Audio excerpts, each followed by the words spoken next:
The rain poured relentlessly that night, drumming against the cold concrete like an unending symphony of sorrow.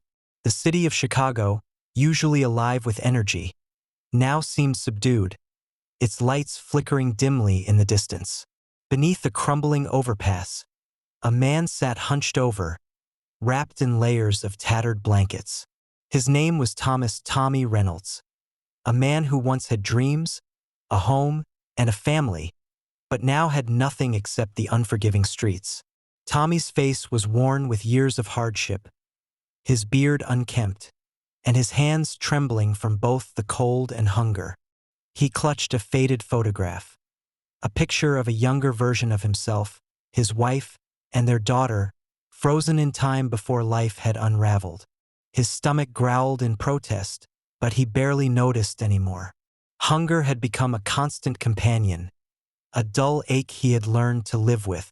As the storm raged on, footsteps echoed against the wet pavement. Tommy barely looked up. People passed by all the time, some with a quick glance of pity, others pretending not to see him at all. But this time the footsteps stopped. A man, tall and well-dressed, stood before him, holding an umbrella that shielded him from the downpour. "Rough night, huh?" The voice was deep but kind. Tommy squinted up, blinking away the rain. The man crouched down, meeting Tommy's gaze. His tailored suit, gleaming watch, and polished shoes told Tommy everything he needed to know. This was someone from a different world, a world he had once been a part of but lost long ago. "Yeah," Tommy finally muttered, "but they all are." The man extended his hand. "I'm Jonathan Miller. What's your name?" Tommy hesitated before replying. "Tommy."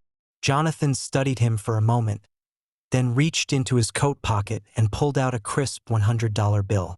"Get yourself something warm to eat." Tommy stared at the bill, hesitant. He had seen gestures like this before, people tossing money at him as if trying to rid themselves of guilt. But Jonathan didn't just hand over the money and leave. He remained there, as if waiting for something more. "You don't belong out here," Jonathan said, his tone firm yet compassionate. Tommy let out a bitter chuckle. "And where exactly do I belong?" Jonathan sighed, pulling out a business card. "Come to this address tomorrow, 10 a.m. I'll be waiting." Tommy looked down at the card. Miller Enterprises was embossed in bold letters, along with an address in the financial district. "Why?" Tommy asked, his voice laced with suspicion. "Why would you help me?" Jonathan stood, adjusting his tie. "Because I see something in you. Don't waste this chance." And with that, he walked away, disappearing into the rain. Tommy stood outside the towering glass building, his reflection staring back at him. He almost turned around. His clothes were still filthy, his face unshaven. But something in him, perhaps the remnants of the man he used to be, urged him to take a step forward. When he entered, the receptionist looked at him warily. "Can I help you?" I have a meeting with Jonathan Miller. He told me to come." Her eyebrows raised slightly before she picked up the phone. Moments later, Jonathan himself appeared. "Tommy, you actually came." His smile was genuine, not the kind given out of obligation but out of belief. Jonathan led Tommy to his office, a vast space with floor-to-ceiling windows overlooking the city. Tommy felt out of place, but Jonathan made no comment about his appearance. Instead, he gestured for Tommy to sit. "I want to offer you a job," Jonathan began.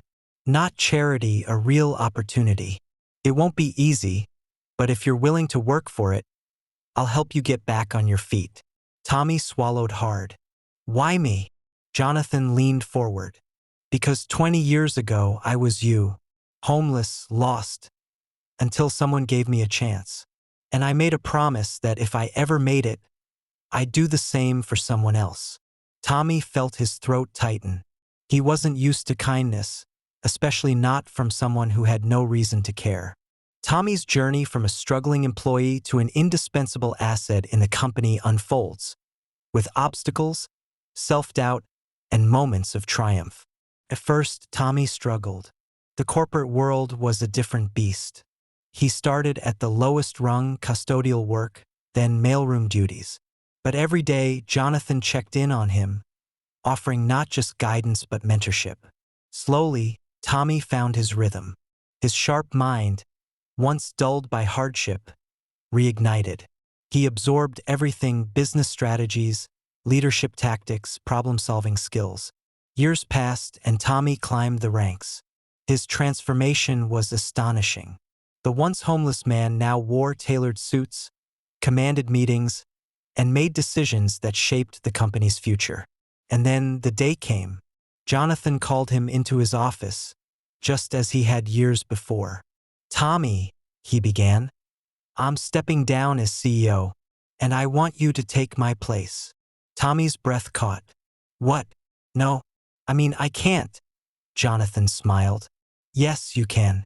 You've earned this." Tears welled in Tommy's eyes. He had gone from sleeping under an overpass to running a billion-dollar empire.